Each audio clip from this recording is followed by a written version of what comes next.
ये जमींदारी मानसिकता का वंशवादी परिवारवादी लोग है नहीं है। विधायकों को बंधुआ मजदूर की तरह बांध करके रखते हैं और विधायक जनता के विश्वास और जनादेश को लेके आता है और जनता के विश्वास के साथ इस तरह से क्रूर मजाक करना ये वंशवादियों का चरित्र है। नमस्कार, आप लाइव सिटीज देख रहे हैं। मैं हूं जय शुक्ला। देखिए, 12 तारीख को बिहार में फ्लोर टेस्ट होना है। उससे पहले कई दिनों से ये बातें गूंज रही हैं कि खेला होगा।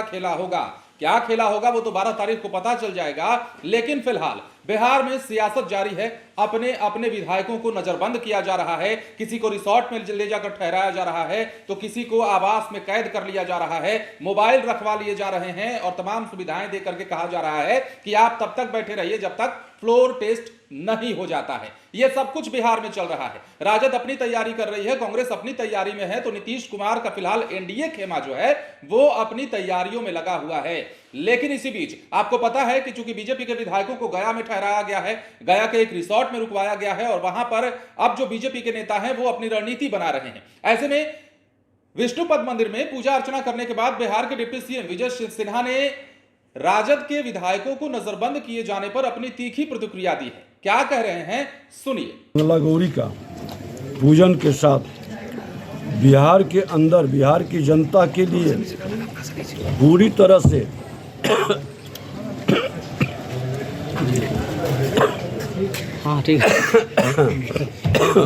तरह से बिहार में सकारात्मक ऊर्जा का संचार हो, बिहार के गौरवशाली ज्ञान विज्ञान की धरती का पुनर्जागरण हो और बिहार के सांस्कृतिक विरासत फिर से गौरवान्वित हो। बिहार की जनता, हर बिहारी अपने को गौरवान्वित महसूस करे।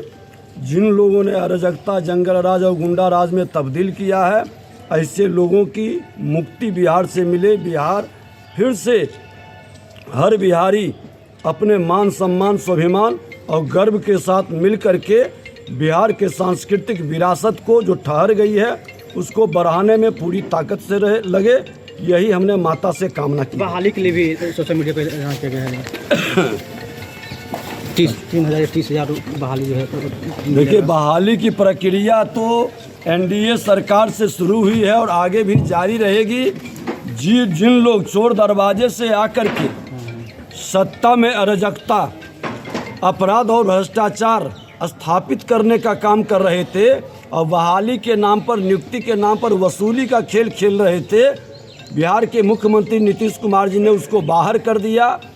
जनादेश जनता का था एनडीए के प्रति और फिर से एनडीए सरकार बन गई। दूसरा दिन सर क्या होगा?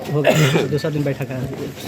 बैठक ये लगातार पहले से तय था, ये चलते रहती है और इस तरह से भारतीय जनता पार्टी में सतत मेवा के लिए नहीं, सेवा के भाव के लिए प्रशिक्षण होते रहता है। जनप्रतिनिधि को बिहार लोकतंत्र की जननी भी है। लोकतंत्र को मजबूत करना, जनता के विश्वास पर खड़ा उतरना और जनता के हित में, बिहार के मान सम्मान, स्वाभिमान के हित में काम करने के लिए हमारे जो अनुभवी लोग हैं उनका ज्ञान मिलता है।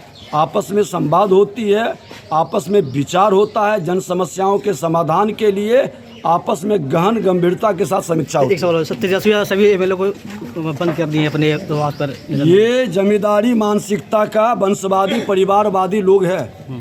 लोकतंत्र को में इनको विश्वास नहीं है। विधायकों को बंधुआ मजदूर की तरह बांध करके रखते हैं और विधायक जनता के विश्वास और जनादेश को लेके आता है और जनता के विश्वास के साथ इस तरह से क्रूर मजाक करना ये वंशवादियों का चरित्र है। और ऐसे वंशवादी लोग कभी नो जनता के हित में, नो जाति के हित में, नो जमात के हित में, नो राज्य के हित में हितैषी हो सकते हैं। हर बिहारी को जिसने गाली बनाया है उससे मुक्ति के लिए मिलकर अभियान चलाना चाहिए। तो सुना आपने तमाम बातें कर रहे थे। तेजस्वी यादव को जमींदार बता रहे थे, राजद परिवार को जमींदार बताते हुए कह रहे थे कि अपने ही विधायकों को बांध के रख दिया है, बांध दिया है। ये उनकी जमींदारी मानसिकता को प्रदर्शित करता है। इसके साथ ही कई सारी राजनीतिक बातें और कह रहे थे विजय सिन्हा। कह रहे थे कि बिहार में असली जनादेश जो है वो एनडीए की सरकार को मिला हुआ था और एक बार फिर से एनडीए सरकार में है, तो ये जनता के हित में, विकास के हित में बहुत अच्छी बात हो गई। तमाम बातें, तमाम सियासत, 12 तारीख को फ्लोर टेस्ट और 12 तारीख को बहुमत परीक्षण के दौरान क्या तस्वीरें निकलकर सामने आती है, यह भी इंतजार का विषय रहेगा। लेकिन फिलहाल बयानबाजी दोनों तरफ से। बने रहें लाइव सिटीज के साथ। धन्यवाद।